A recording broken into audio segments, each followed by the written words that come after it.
très forte avec notre religion, c'est pour vous montrer à quel point, comme disait Frédéric, la source est la même et les autres ont été dissociés entre eux.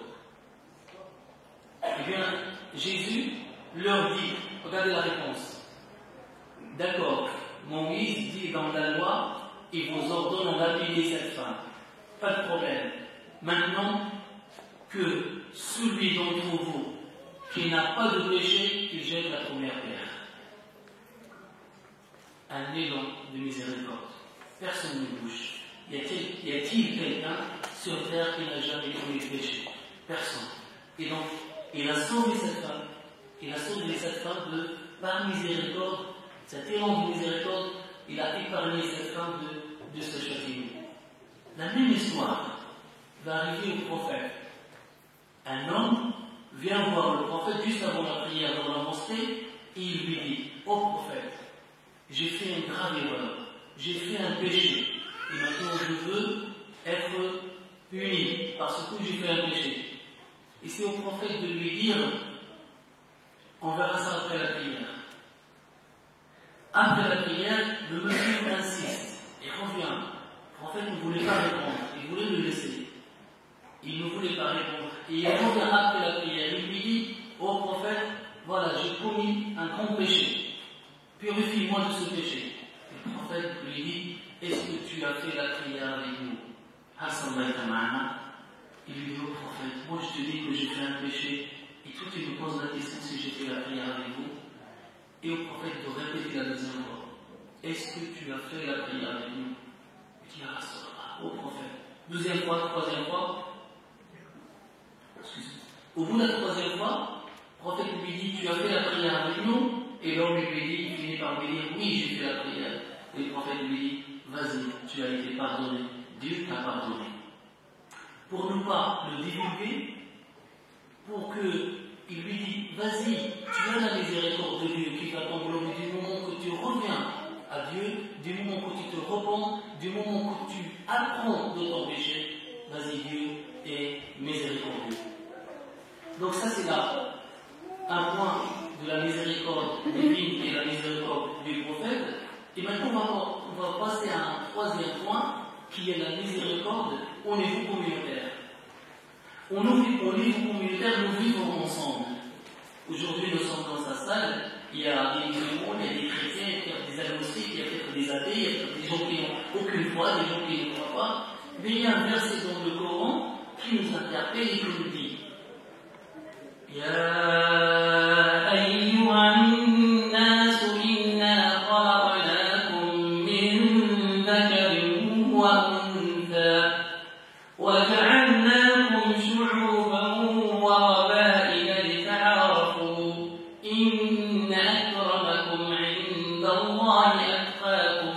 Oh les gens, pas les musulmans, oh les croyants, oh les gens, nous vous avons créé de mâles et femelles. Et nous avons fait de vous des nations et des tribus pour que vous vous autres connaissiez. C'est ça le message.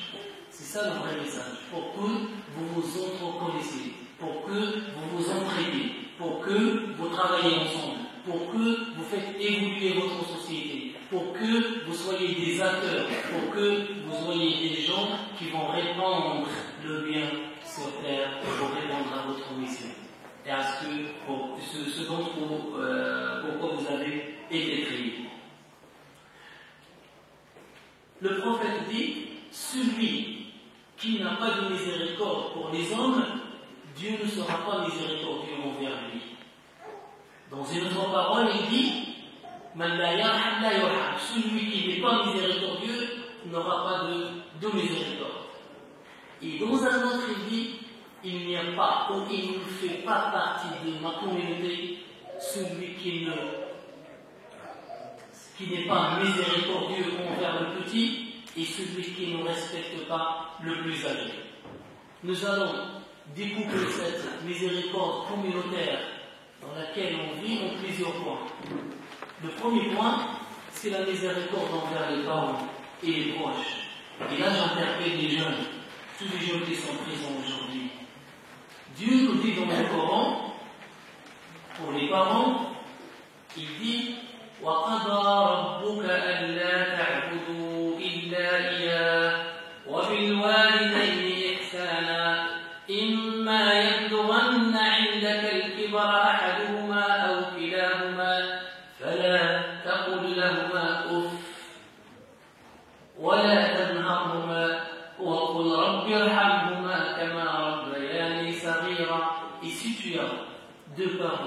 et qui vont atteindre un âge avancé, l'un d'eux ou les deux, alors ne leur dis pas fille. Vous voyez l'expression qu'on dit aujourd'hui? Ouf, la daronne m'énerve. Le daron m'énerve, avec le langage des jeunes. Elle m'énerve. Toi, tu comprends rien. Toi, tu es dépassé. C'est pas ton temps. Non, tu dois être miséricordieux. Et il te dit, et s'ils atteignent un âge avancé, eh bien, ne leur dis pas cette expression de ouf, fille. Et sois miséricordieux envers eux. Et dis, Dieu, sois au fait miséricorde à mes parents. Ces deux piliers qui t'ont porté, ces deux piliers qui ont travaillé pour que tu atteignes cet âge, eh bien, tu as un devoir envers eux. Tu dois être miséricordieux envers tes parents. Il dit dans le Coran aussi, je suis le très miséricordieux, Ar-Rahman.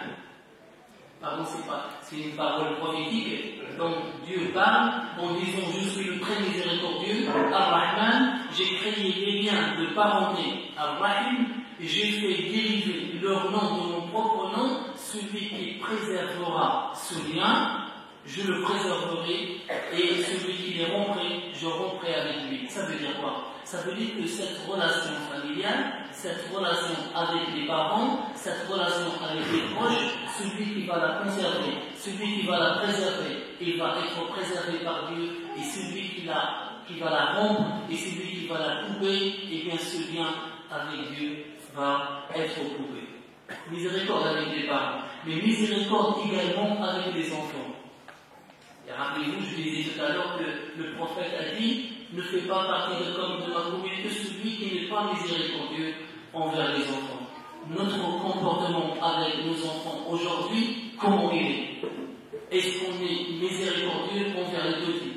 Est-ce qu'on est miséricordieux envers nos enfants? Vous voyez, on insiste sur cette relation, sur ce noyau de la société, qui est la famille. Ce noyau, cette structure, cette vue microscopique de la société. Parce que la famille, c'est une vue microscopique de la société. S'il n'y a pas de miséricorde entre les éléments de la famille, eh bien, sûrement cette famille sera très faible. Et si la famille est faible, la société est faible.